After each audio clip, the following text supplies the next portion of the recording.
Welcome to Stooge Stream. I'm your host, the Stooge. This is another episode of Is It Worth Playing? And this time we look at 2015's Mega Man Legacy Collection by Capcom.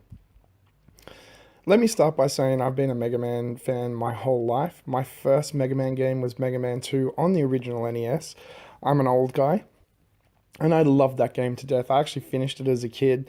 I finished it again as a teenager, and I finished it as an adult. I pull that out every couple of years, and it is definitely my favorite Mega Man game. Number 2 is the one that resonates with me the most.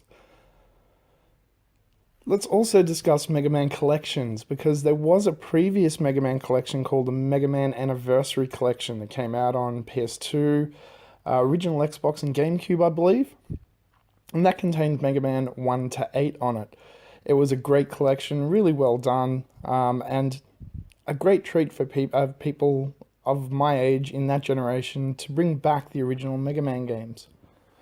You also had Mega Man The Wily Wars on the Mega Drive Genesis, which was a collection of Mega Man 1 to 3, and also included new stage called Wily's Tower. So once you'd completed Mega Man 1, 2, and 3, you had Wily's Tower with an additional couple of bosses. I think there was 4 new Robot Masters created for Wily's Tower, as well as the Wily's Tower levels, which you could tackle using any of the abilities that you'd unlocked up until that point, including everything from Mega Man 1, 2, and 3, which added some great replay value in the fact that you could come back and try it with different abilities, as you could only equip a certain amount with each playthrough. Now that brings us full circle to the Mega Man Legacy Collection that was released in August last year, being 2015, depending on when you're listening to this.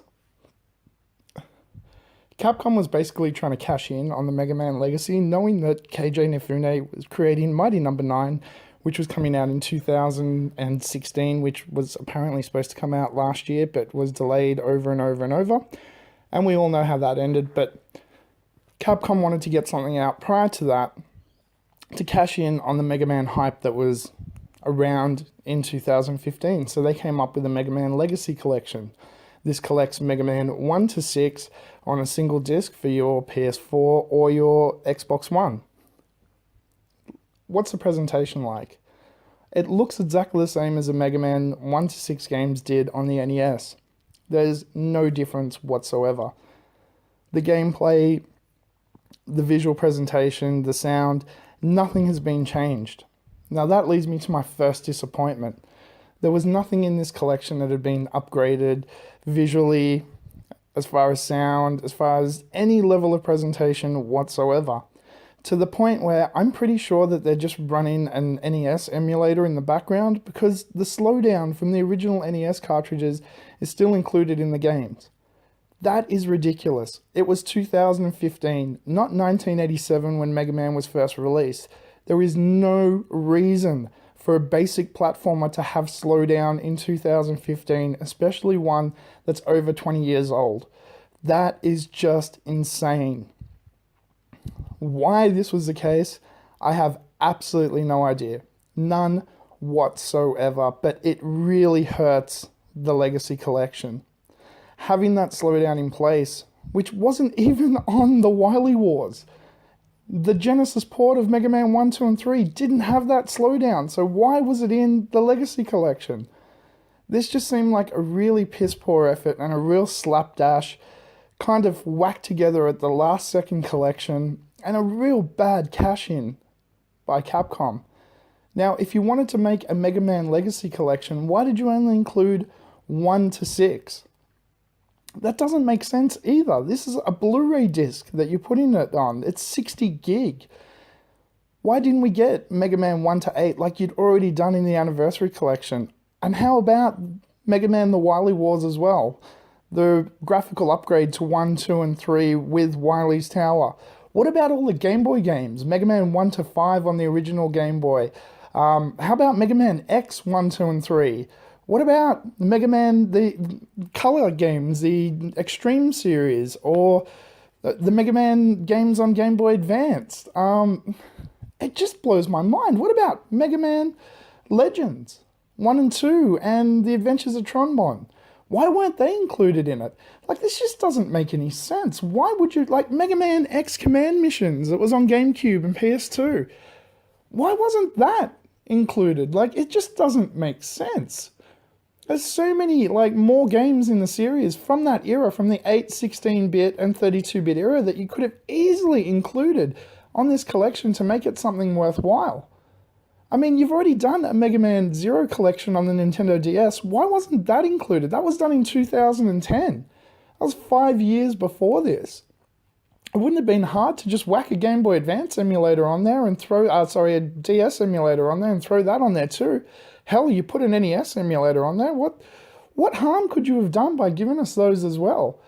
This honestly feels like Capcom just slapping the face of Mega Man fans, and in their explanation, it was a way to bring these classics back to a new generation of fans so they can experience. They already have. They have an NES emulator installed on their computers at home or on their phones. They've already played these games and probably much better presented than the way that you did on the Legacy Collection, because with emulators you can do all sorts of cool things like upscale the games, the resolution, play around with setting. Like, you can do things that, yeah, they included save state on the Legacy Collection, which is a staple of emulation, but what about all the other options? Why? And just, it blows my mind. I mean, we had Mega Man Powered Up on the PSP, which was a remake of Mega Man 1, and there was planned to be more, but it just didn't sell very well because the PSP didn't do very well. That had upscaled sprites, 2 new Robot Masters, upscaled controls. Like, everything felt so much better. The music, the sound, everything was really good. And if you haven't played Mega Man Powered Up, I'd really suggest you go grab it. They did another one as well, Mega Man Hunter X, I believe, which was a remake of Mega Man X. That looked fantastic as well. Why couldn't we have those? Or why didn't you give Mega Man 1 to 6 the treatment of Mega Man Powered Up, and then give us a Mega Man Legacy Collection with brand new presentation, brand new visuals? Make it worth our $60, because this was a full price title. This wasn't a cheap game, and still to this day, if you see it in shops, which you don't really see it anymore because it kind of just disappeared, it's still not cheap, and it should be. This should be a $15, $20 digital download only collection, but Capcom released this at full price. It still boggles my mind that there's nothing here worth $60. There really isn't. Now, if Capcom were to do this again in future with, even like, let's say they want to do a Mega Man, another collection in a couple of years' time, they really need to fix this. Then they need to give us everything. Like, give us all the Mega Mans up to date. Like, what does it hurt to include 9 and 10, which are digital-only downloadable games? What does it hurt to give a new coat of paint to them? What does it hurt to give us the X Series and Legends as well, and the Game Boy games, so we can play them all legally and legitimately? Now, true, I own most of the Mega Man games already, because I've been collecting them for my whole life, but not everyone does. And this would have been a great way to introduce a whole new generation of people to Mega Man from all of its classic versions. Like, how about Mega Man and Bass, which never came out, the Super Nintendo version, which never came out outside of Japan? That would be awesome to have an English translated official Capcom version of.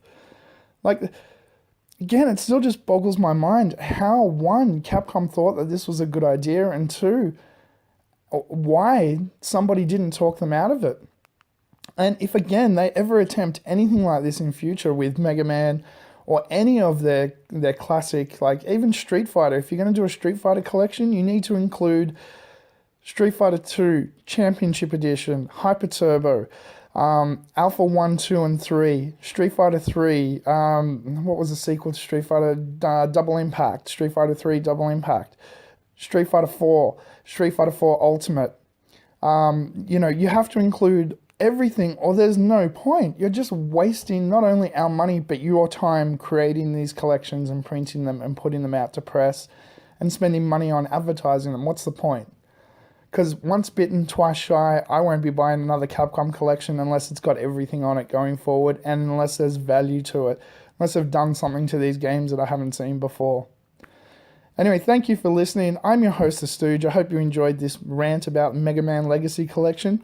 Speaking of classic gaming, we're giving away an Atari 2600 console here on Stooge Stream.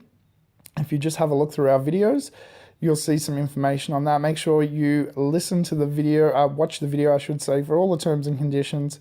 But the basic gist is you have to be subscribed to Stooge Stream and comment on our videos.